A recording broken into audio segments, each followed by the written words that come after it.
Hello everyone, welcome. तो आज इस वीडियो में हम डिस्कस करने वाले हैं मीजो कंपाउंड के बारे में। और इस वीडियो में मैं आपको कुछ ऐसी ट्रिक्स और टिप्स बताऊंगा कि जिससे आप डिटेक्ट कर सकते हो मीजो कंपाउंड्स को इन जस्ट सेकंड्स में। एग्जाम में कैसे डिटेक्ट कर सकते हो मीजो कंपाउंड्स को, ओके। और एक चीज और, मैंने ऑलरेडी एक वीडियो अपलोड करके रखी हुई है जिसमें मैंने इनेंशियोमर्स, डायस्टीरियोमर्स, कॉन्स्टिट्यूशनल आइसोमर्स सब कुछ मैंने एक ही वीडियो में डिस्कस किया था। तो अगर आपने वो वीडियो नहीं देखी है तो उस वीडियो का लिंक आपको इस वीडियो के डिस्क्रिप्शन में मिल जाएगा, वहां से आप देख सकते हैं, ओके। तो चलिए स्टार्ट करते हैं। तो जो हमारे पास मीजो कंपाउंड होते हैं, तो सबसे पहले हम देख लेते हैं इनकी क्या क्या, मतलब इनमें क्या क्या चीजें होती हैं, इनकी क्या क्या प्रॉपर्टीज होती हैं, ओके। तो देखो, जिससे आप फाइंड आउट कर सकते हो इजीली से कि ये मीजो कंपाउंड हो सकता है या नहीं हो सकता, ओके। अब देखो, जो मीजो कंपाउंड होता है उसमें क्या है, एटलीस्ट कम से कम दो एसिमेट्रिक सेंटर होने चाहिए। एसिमेट्रिक सेंटर का मतलब क्या होता है?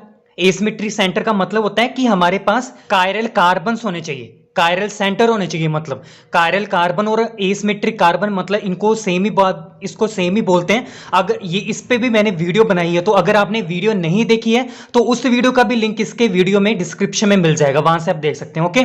तो मीजो कंपाउंड में क्या होता है, हमारे पास एटलीस्ट दो एसिमेट्रिक सेंटर होने चाहिए, ओके। दूसरा क्या है, हमारे पास जो मीजो कंपाउंड होता है उसमें प्लेन ऑफ सिमेट्री होनी चाहिए। तो अगर किसी भी मॉलिक्यूल में अगर आपको ये दोनों चीजें देखने को मिलती है तो वहां पे पक्का क्या होगा, मीजो कंपाउंड होगा, ओके। अब देखो, प्लेन ऑफ सिमेट्री का आइडिया तो आपको होगा ही, क्या होता है प्लेन ऑफ सिमेट्री। अगर नहीं है तो एग्जांपल से आपको अभी समझ आ जाएगा, ओके। अब देखो, प्लेन ऑफ सिमेट्री जो है, अगर किसी भी मॉलिक्यूल में प्लेन ऑफ सिमेट्री है, दैट इज पीओएस है, वो क्या हो सकता है, ऑप्टिकल एक्टिव होगा या ऑप्टिकल इनएक्टिव होगा? सोच के बताओ जरा। तो वो हो सकता है ऑप्टिकल इनएक्टिव।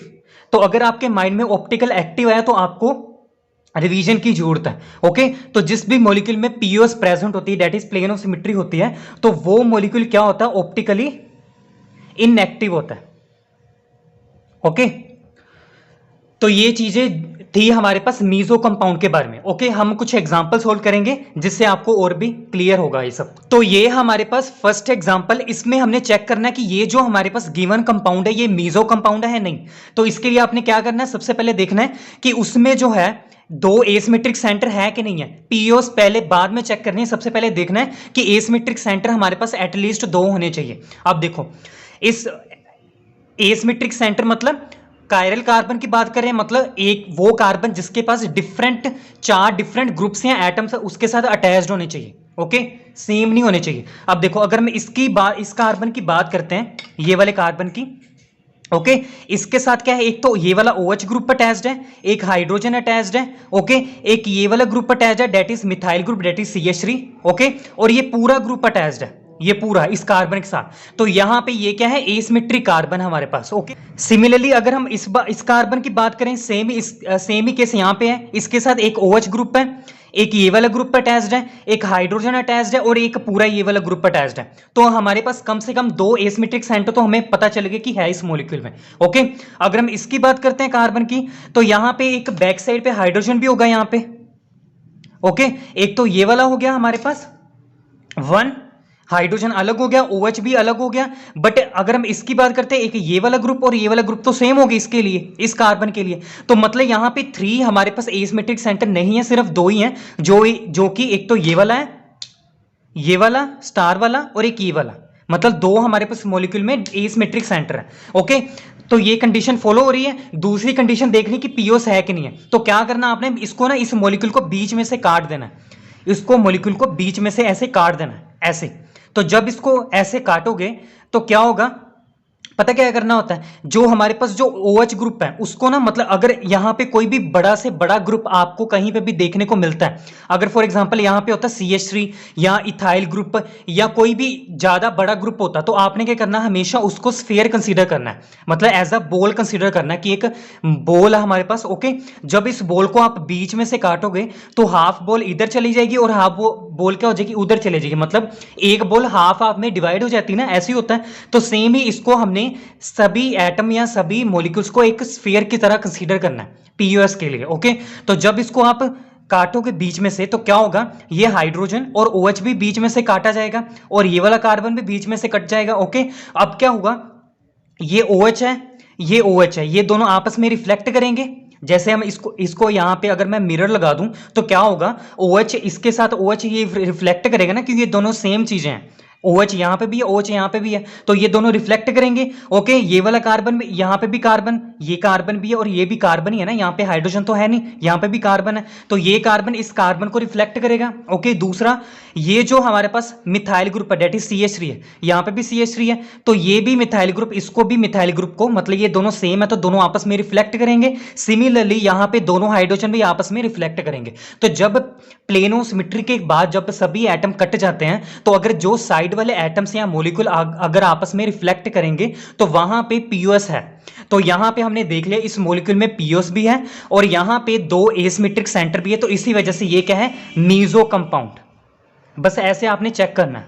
अब ओके, अगर बाई चांस यहां पे किसी भी मॉलिक्यूल में दो एसिमेट्रिक सेंटर तो हैं बट वहां पे पीओएस नहीं है, मतलब काटने के बाद अगर यहाँ पे फॉर एग्जांपल CH3 होता तो OH को रिफ्लेक्ट करना था CH3 ने। ओके, तो ये तो रिफ्लेक्ट नहीं ना हो रहा क्योंकि ये दोनों सेम ही नहीं होते, वहां पे CH3 होना था और वहां पे OH होना था, तो दोनों तो डिफरेंट हो गए, रिफ्लेक्ट ही नहीं करेंगे। तो अगर कोई भी एटम्स या मॉलिक्यूल आपस में पीओएस में रिफ्लेक्ट नहीं करेंगे तो उसका मतलब क्या है, वहां पे पीओएस नहीं है। तो अगर पीओएस नहीं है तो चाहे एसिमेट्रिक है, दो है या तीन है या जितने मर्जी है, वो मीजो कंपाउंड नहीं होगा। ओके, तो दो कंडीशन फॉलो होनी चाहिए। दूसरी एग्जांपल करते हैं। अब बात करते हैं इस एग्जांपल की। देखो, इसमें सबसे पहले देखना कि हमारे पास एसिमेट्रिक सेंटर है, दो से ज्यादा होने चाहिए, या दो होने चाहिए या दो से ज्यादा होने चाहिए। अब देखो, अगर मैं इस कार्बन की बात करता हूं, यहां पे इसके साथ एक तो हाइड्रोजन अटैच्ड है, एक तो ये वाला ग्रुप कार्बोक्सिलिक वाला ग्रुप हमारे पास अटैच्ड है डेट इज COH वाला, दूसरा हमारे पास क्या है, OH है, और ये जो हमारे पास लास्ट ये वाला पूरा ग्रुप है बड़ा वाला। ओके, तो मतलब ये क्या है, हमारे पास एसिमेट्रिक कार्बन है, जो स्टार वाला होगा ना वो एसिमेट्रिक सेंटर है। ओके, अब तो ये एसिमेट्रिक सेंटर है। दूसरे की बात करते हैं, सिमिलरली ये भी हमारे पास क्या होगा, एसिमेट्रिक होगा ना, क्योंकि इसके साथ भी OH है, हाइड्रोजन है, COH ग्रुप है और ये पूरा ग्रुप है, तो ये भी हमारे पास क्या है, एसिमेट्रिक सेंटर है। तो इस मॉलिक्यूल में दो एसिमेट्रिक सेंटर तो हमें दिख गए। ओके, दूसरा ढूंढने की जरूरत नहीं है क्योंकि टाइम कम होता है ना। ओके, इसलिए जल्दी से जल्दी हमने चेक करना होता है। दूसरा हमने चेक करना है पीओएस है कि नहीं है। अब यहां पे अगर मैं यहां से इसको काटता हूं हॉरिजॉन्टली, मतलब एक्स एक्सिस के अलोंग दैट इज हॉरिजॉन्टली मैं काटता हूं इसको, मतलब अगर मैं यहां से पीओएस लेकर आता हूं तो क्या होगा, रिफ्लेक्ट करना चाहिए, मतलब ये ग्रुप आपस में रिफ्लेक्ट करने चाहिए, मतलब टॉप से बॉटम क्या होना चाहिए, रिफ्लेक्शन में आने चाहिए, मतलब ये इसको रिफ्लेक्ट कर रहा है तो मतलब ठीक है। यहां पे हाइड्रोजन इसको OH को रिफ्लेक्ट करना चाहिए, बट यहां पे तो H है, यहां पे OH है, तो दोनों तो सेम ही नहीं है, तो ये इसी वजह से रिफ्लेक्ट ही नहीं करेंगे। तो यहां से हमें पता चल गया कि ये तो रिफ्लेक्ट ही नहीं कर रहे, मतलब हॉरिजॉन्टली पीओएस तो है ही नहीं है। ओके, वर्टिकल देखते हैं, इस तरफ ऐसे देखते हैं कि वर्टिकली पीओएस है कि नहीं है। ओके, जब मैंने इसको ऐसे काट दिया, इसको मैंने स्फीयर कंसीडर कर लिया, तो ये सब कुछ काटा जाएगा, ये इसको रिफ्लेक्ट करेगा, बट यहां पे देखो ये H इसको OH को रिफ्लेक्ट नहीं कर सकता क्योंकि ये दोनों डिफरेंट है, इसी वजह से हॉरिजॉन्टली भी हमारे पास, वर्टिकली भी हमारे पास पीओएस प्रेजेंट नहीं है। तो इस मॉलिक्यूल में पीओएस तो प्रेजेंट ही नहीं है, चाहे इसमें दो एसिमेट्रिक सेंटर है, तो इसी वजह से ये क्या है, मीजो कंपाउंड नहीं है, ये मीजो कंपाउंड नहीं है। ओके, ऐसे हमने चेक करना है। अब बात करते हैं, ये तो सिंपल वाले आप ऐसे ही चेक कर लोगे, जो हमारे पास डिफिकल्टी आती है ना, जो जानबूझकर एग्जामिनर डालते हैं वो ऐसे वाले क्वेश्चन डालते हैं, साइक्लिक वाले, रिंग वाले। क्यों? क्योंकि आप क्या करोगे, यहां पे इसको यहां से पीओएस प्रेजेंट कर दोगे, मतलब पीओएस डालोगे यहां से, मतलब इसको स्फीयर कंसीडर करोगे, इसको भी स्फीयर कंसीडर करोगे, इसको बीच में से काटोगे, तो क्या होगा, ये तो कट जाएंगे, इस ये वाले कार्बन को ये रिफ्लेक्ट करेगा, ये कार्बन को ये रिफ्लेक्ट करेगा, तो आप बोल दोगे कि हॉरिजॉन्ट हमारे पास वर्टिकली क्या है, पीओएस है, यही कहोगे। ओके, तो जब पीओएस है तो क्या होगा, नेक्स्ट टाइम में यहां पे देखो दो एसिमेट्रिक सेंटर है कि नहीं है, यहां पे देखो, पहले यहां पे इसकी बात करते हैं, इस कार्बन की, यहां पे इसके बैक साइड पे हाइड्रोजन भी होगा ना, क्योंकि इसके फ्रंट साइड में CH3 है, तो इसके बैक साइड में हाइड्रोजन होगा ऐसे। ओके, तो जब भी आपको शो करके नहीं दिया जाएगा, आपने खुद माइंड में कंसीडर करना है कि यहाँ पे बैक साइड पे हाइड्रोजन हो सकता है। ओके, तो यहाँ पे इसके साथ एक हाइड्रोजन अटैच्ड है, एक ही मिथाइल ग्रुप अटैच्ड है, और दूसरा हमने देखना है, देखो कैसे देखना है, सबसे पहले यहां से शुरू करना है, यहां से किया शुरू, यहां पे इसके पास CH2 है ना, यहां पे भी CH2 यहां नीचे, यहां पे भी CH2 मिला। अब यहां पे क्या है, दोनों इकट्ठे होके एक ही पॉइंट पे आ रहे हैं, दैट इज, तो यहां पे क्या है, हमारे पास एक कार्बन है जिसके साथ क्या CH3 ग्रुप है, तो दोनों तो सेम ही आ गई इसी एक ही पॉइंट पे, तो इसी वजह से ये क्या है, एसिमेट्रिक सेंटर नहीं है। ओके इसकी बात करते हैं तो यहां पे भी एसिमेट्रिक सेंटर नहीं है। ओके तो दोनों ही हमारे पास क्या है, एसिमेट्रिक सेंटर नहीं है, तो इसी वजह से ये भी क्या है हमारे पास मीजो कंपाउंड नहीं है।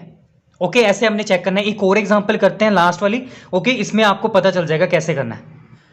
ओके अब बात करते हैं इस एग्जांपल की। ये वेरी इंपॉर्टेंट एग्जांपल है, ये आपको क्वेश्चन गलत करवा सकता है ये वाला क्वेश्चन, क्योंकि ये काफी मतलब थोड़ा सा अजीब सा है। ठीक है इसको ध्यान से समझना। देखो कैसे करोगे आप। अगर तो आपको ऐसे देखने को कुछ मिलता है तो सबसे पहले आपने क्या करना, अगर आपको ये साइक्लोहेक्सेन आपको ऐसा स्ट्रक्चर आपको देखने को मिलता है, सबसे पहले आपने उसकी चेयर फॉर्म ड्रॉ करनी है सबसे पहले। ओके इसकी क्या करनी है, चेयर फॉर्म ड्रॉ करनी है। ऐसे चेयर फॉर्म ड्रॉ करके ही आपने क्या करना है, पीओ से लेकर सोल्व करना है कंपाउंड को कि मियोजो है या नहीं है। ओके अगर तो आप ऐसे करोगे, जैसे आपको ऐसे देखने को मिल गया, आप क्या करोगे, यहां से आपने को आप बोलोगे कि यहां पे पीओएस है, क्योंकि इसको ये रिफ्लेक्ट कर रहा है, इसको ये रिफ्लेक्ट कर रहा है। ओके ठीक है पीओएस तो है। दूसरा चेक करोगे कि यहां पे दो एसिमेट्रिक सेंटर होने चाहिए, तो कैसे करोगे, इसका कार्बन की बात करते हैं पहले। इसके साथ CH3 ग्रुप है, एक हाइड्रोजन है, फिर आपने क्या करना है, यहां से शुरू करना है, इसके विद रिस्पेक्ट टू यहां से शुरू किया, यहां पे भी CH2 है। ठीक है फिर इसके आगे यहां पे CH2 है और यहां पे एक अलग ग्रुप है जिसके साथ CH3 है और यहां पे हाइड्रोजन है, तो दोनों अलग हो गए, तो हम कह सकते हैं ये वाला क्या है, एसिमेट्रिक सेंटर है। ओके सिमिलरली ये भी एक एसिमेट्रिक सेंटर होगा, ये वाला भी।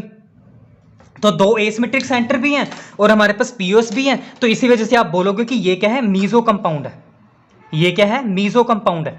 तो ओके ये टिक करके आओगे और काटा पड़ेगा ऐसे, तो ये ना एक्चुअली में ये मीजो कंपाउंड है ही नहीं है। ओके तो इसी वजह से मैंने बोला था ये काफी इंपॉर्टेंट, ये वाला क्वेश्चन आपको गलत करवा सकता है ऐसे। ओके नेगेटिव में लेकर जाएगा।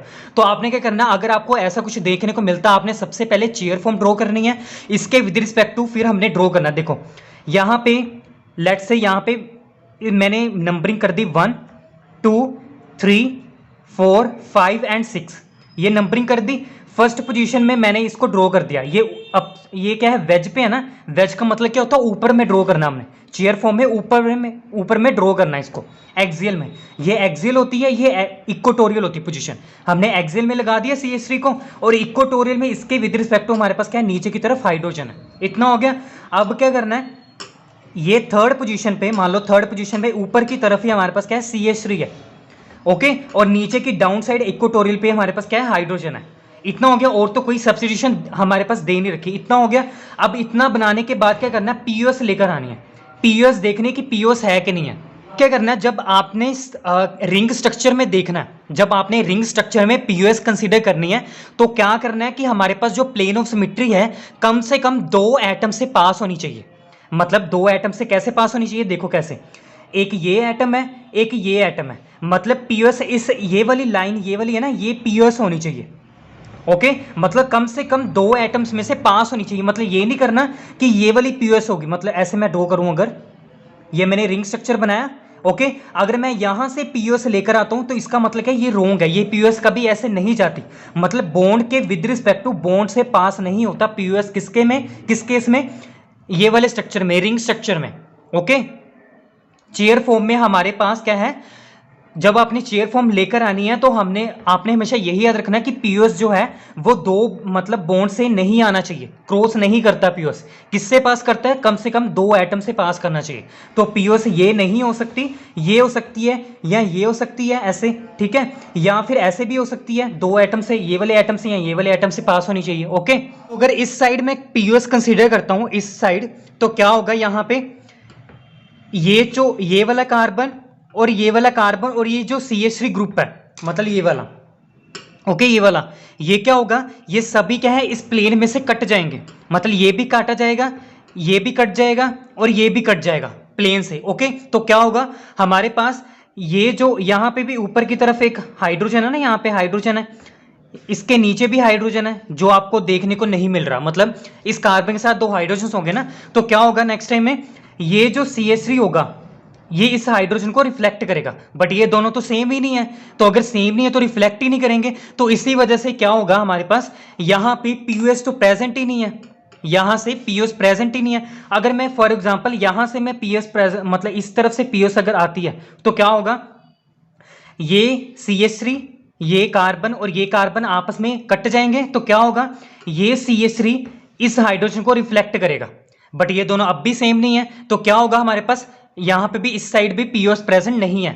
ओके, तो इस मॉलिक्यूल में पीओएस प्रेजेंट है ही नहीं है। तो यहां पे आपने देखने को मिल गया होगा ना कि अगर हमने यहां पे चेयर फॉर्म अगर हमने इसकी ड्रॉ की तो यहां से मैं पता चला कि चाहे हमारे पास एसिमेट्रिक सेंटर है बट यहां पे पीओएस प्रेजेंट ही नहीं है। बट यहां पे अगर हमने विदाउट चेयर फॉर्म कंसीडर किया और हमने सोल्व किया तो हमें पता लगा कि पीओएस प्रेजेंट है। तो अगर आप ऐसे करते हो तो आपका क्वेश्चन गलत होगा।